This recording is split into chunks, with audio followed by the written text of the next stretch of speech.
മോഹൻലാൽ സാറും മമ്മൂക്കൊക്കെ എന്തൊക്കെ അവർക്ക് ഉണ്ടാകുന്ന എന്തൊക്കെ മനസ്സിൽ ബുദ്ധിമുട്ടുണ്ട്, അതൊക്കെ പുറത്തെ ആൾക്കാരെടുത്തും മീഡിയയുടെ അടുത്തൊക്കെ കാണിക്കാൻ നിന്ന് കഴിഞ്ഞു കഴിഞ്ഞാൽ എന്തൊക്കെ ആരെയൊക്കെ ചീത്ത വിളിക്കണം, മൈൻഡ് ചെയ്യാതെ പോകണം. അപ്പൊ അതൊന്നും ഇങ്ങനെയുള്ള ഒരു പ്രത്യേകിച്ച് ഒരു പൊതുവേദിയിലൊന്നും ഒരിക്കലും എല്ലാവരും കാണല്ലേ. അപ്പൊ കാണുന്ന സമയത്ത് ആസിഫിനെ പോലത്തെ ഒരാള് ഇങ്ങനെ ഇഗ്നോർ ചെയ്യുക എന്ന് വെച്ചാൽ പുള്ളി ആദ്യം പറഞ്ഞത് പുള്ളി തോളിൽ തട്ടിയിരുന്നു. അപ്പൊ പച്ചക്കള്ളല്ലേ, പുള്ളി തോളിൽ നിന്നും തട്ടിയിട്ടില്ല.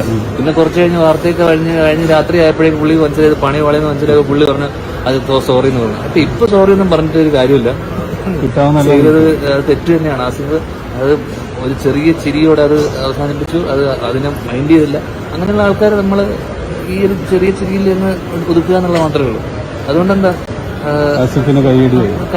അതല്ല കൈയടി അല്ലെങ്കിൽ സിനിമ അഭിനയിക്കുന്ന നമ്മൾ കൈയടി കിട്ടുന്നുണ്ട്. ഇതുകൊണ്ടൊരു കൈയടി ഒരു മൊമെന്റ് ഒരു നിമിഷം പുള്ളിക്ക് ഒരു വിഷമം ഉണ്ടായിട്ടുണ്ടാവുമല്ലോ. അത് നമുക്ക് ആ ഒരു ഫീലിംഗ് വരുമ്പോഴേ നമുക്കത് മനസ്സിലാവുള്ളൂ.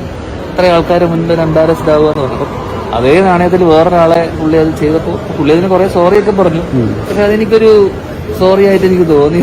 അത് മനസ്സിൽ നിന്ന് പറഞ്ഞൊരു സോറി ആയിട്ട് തോന്നി.